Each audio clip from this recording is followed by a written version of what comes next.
the appropriate President Trump that a president in office should be engaged in so much business activity. Well, I'm really not. My kids are running the business. I'm here. You know what the activity, where are you from? I'm from the Australian Broadcasting Corporation, Hawthorne and Program. Well, the Australians, you're hurting Australia, right? In my opinion, you are hurting Australia very much right now. And they want to get along with me. You know, your leader is coming over to see me very soon. I'm going to tell him about you. You set a very bad tone. Well, that was Trump sounding kind of authoritarian, no? In response to a reporter from Australia asking a question that he's super defensive about. And what is he defensive about? Well, apparently the New York Times has uncovered some of the shady business deals involving his family and his Middle East envoy, Steve Witkoff. Now, the president even announced that he will in fact be suing the New York Times over their reporting on this issue, in addition to a few of their reporters. Now, before we get to the suit specifically, let's actually take a look at the recent article that was published by the Times. They reported that over the summer, Witkoff visited Sheikh Tahnoon of the UAE. Now, he's a member of the ruling family of the UAE, and he controls the $1.5 trillion, Emiratis Sovereign Wealth Fund. And so this was not their first meeting, okay?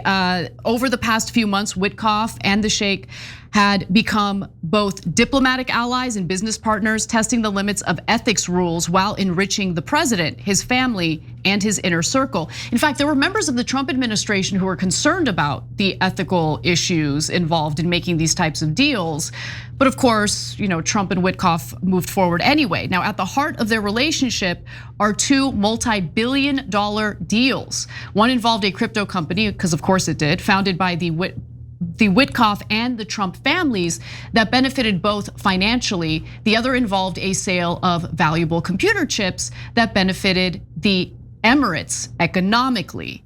So the Times makes sure to state that there is no solid evidence of a quid pro quo. Their reporting was pretty responsible, I think overly responsible in this regard, but nonetheless, that's what they state.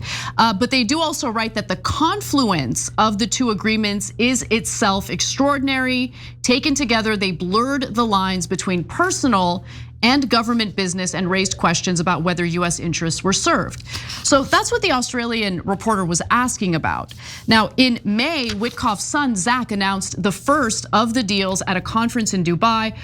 One of Sheikh Tahnoon's investment firms would deposit $2 billion into World Liberty Financial, a cryptocurrency startup founded by the Witkoffs and Trumps. 2 weeks later, the White House agreed to allow the UAE access to hundreds of thousands of the world's most advanced and scarce computer chips, a crucial tool in the high-stakes race to dominate artificial intelligence. Many of the chips would go to G42, a sprawling technology firm controlled by Sheikh Tahnoon, despite national security concerns that the chips could be shared with China. So when Trump visited the UAE in May to formalize this chips deal, he made no mention of the UAE's involvement with his crypto company. And he even told the Times that he knew nothing about it. Take a look. An Emirati government backed a $2 billion deal using the Trump digital coins. How did that deal come about? I don't know anything about it. I really don't know anything about it, but I'm a big crypto fan, I will tell you. I've been that from the beginning, right from the campaign. I'm a believer in crypto, and if we're not going to do it, China's going to do it. So we're looking, it's like AI. Okay, so he's denying knowing anything about the deal, which is hilarious. I don't believe it, to be honest. And the White House, in a statement, maintained that Witkoff, that's the Middle East envoy, did not participate in the chip negotiations, but did not participate in the chip negotiations, but did not dispute that he discussed the deal in White House meetings and pushed colleagues to finalize it. So now that this piece has been published by the New York Times, which I'm gonna keep it real with you guys. As much as I hate to admit this, I don't think anyone noticed it. I don't think most people cared.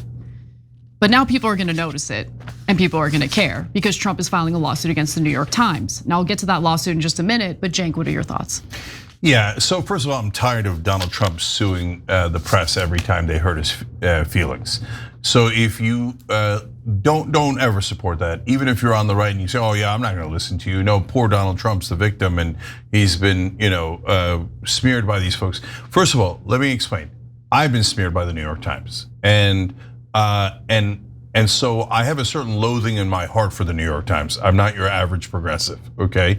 And then by the way, although I might be, because every progressive leader has been smeared by mainstream media, including the New York Times.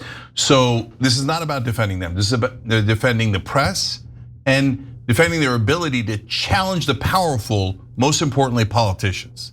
So when you have a politician going, I'm not gonna let anyone in the media say anything negative about me. And earlier today, when they were talking about hate speech that Pam Bondi suggested, and good pushback from the right wing about it, and they started backpedaling, good. But when they asked Trump about it, he's like, oh, you're asking me a question? That's hate speech. No, it's not. No, it's not. And it's not defamation to do an actual investigative journalism about your crypto, et cetera. And you have nothing to say that actually shows that they're wrong. But Trump loves to bully people and intimidate people. You want to do it rhetorically in the middle in terms of politics, and you're pushing Ted Cruz or Marco Rubio around on a debate stage, or even Joe Biden, et cetera. No problem, no problem. That's politics. That's hardball, right? But when you use the force of the US government that's supposed to look out for the rest of us, you use it to enrich yourself, and then when someone challenges you on that, you go, oh, that's it, I'm gonna sue you, you hurt my feelings. No, that's greasy politicians trying to protect themselves at our expense. So my sense of it, Anna, is, look, I think Trump is gonna go his entire life and escape all accountability. I do too, right? I know, yep. So there's, in that sense, there's not much justice in the world. So he's now done 1,000 different scams, Trump University, Trump Charity, hired undocumented immigrants on almost every project he did. Even in his first term, they found undocumented immigrants on his golf courses. Of course. Right, I can go on for a whole show on that, right? But the Trump kids, they better be careful. Because at some point, someone honest, right or left, right? But someone honest, I hope, is gonna make it into the White House. And when they do, they can look into the Hunter Bidens of the world and and what they did, et cetera. But they're also gonna look into Don Jr. and Eric, and they're gonna go, now what did you do with your crypto? Let me trace that money, because the money is, now they think because of crypto it's untraceable. I am not good enough at tech to know whether it is or it isn't.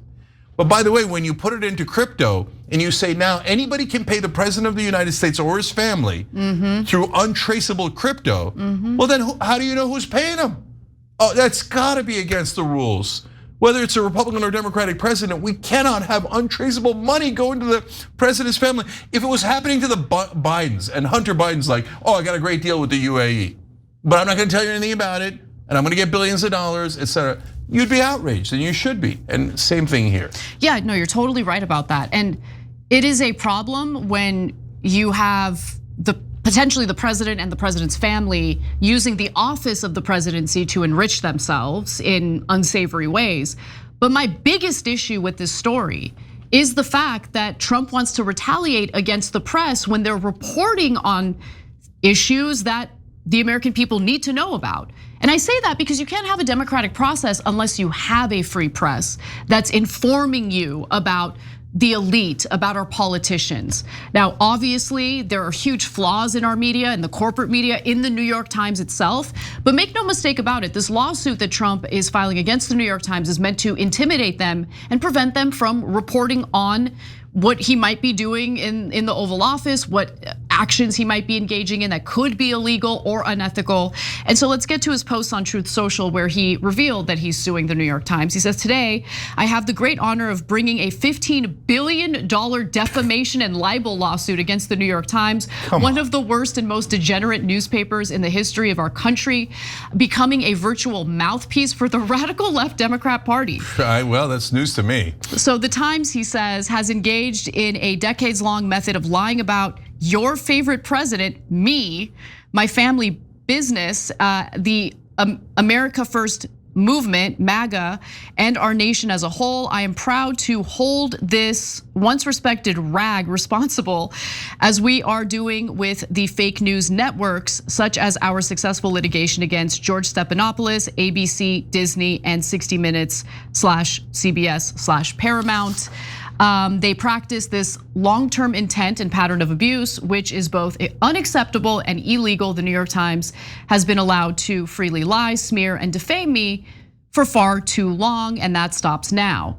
Now, he's also going after specific reporters, including Peter Baker, Michael Schmidt, Suzanne Craig, and Russ Buettner, and he's planning on suing Penguin Random House as well, because they published a book. Craig and Buettner published a book called Lucky Loser: How Donald Trump Squandered His Father's Fortune and Created the Illusion of Success. That hurt Donnie's feelings, so he's suing the publisher for that book. But it's just, I hope the New York Times, I hope Penguin Random House doesn't do what CBS Paramount did in, they wanted to get cookies from Trump. They needed a deal to be made. And so they were willing to settle, willing to do all sorts of favors for Trump. I don't know if that's gonna be the case with the New York Times. I hope they fight back, because obviously this lawsuit is ridiculous. It's without merit. Yeah, and so when the New York Times smeared me, I could easily prove what they did wrong. So for example, they claimed I had a history of being anti-Muslim and did not share the fact that I actually am Muslim. That I come from a Muslim background. I mean, that's outrageous. They claim the most outrageous things, that David Duke came on the show and I said he wasn't racist. And people watched the video and it was like, what are you, Dave Rubin? He says the exact opposite. Calls him a racist and an anti-Semite and all these things. Are you guys purposely lying about him? So I got no love, the exact opposite for the New York Times. So, and no, they're not a radical left rag. What they are is pro-establishment, pro-corporate rule, pro-status quo, and they hate outsiders on the left and the right.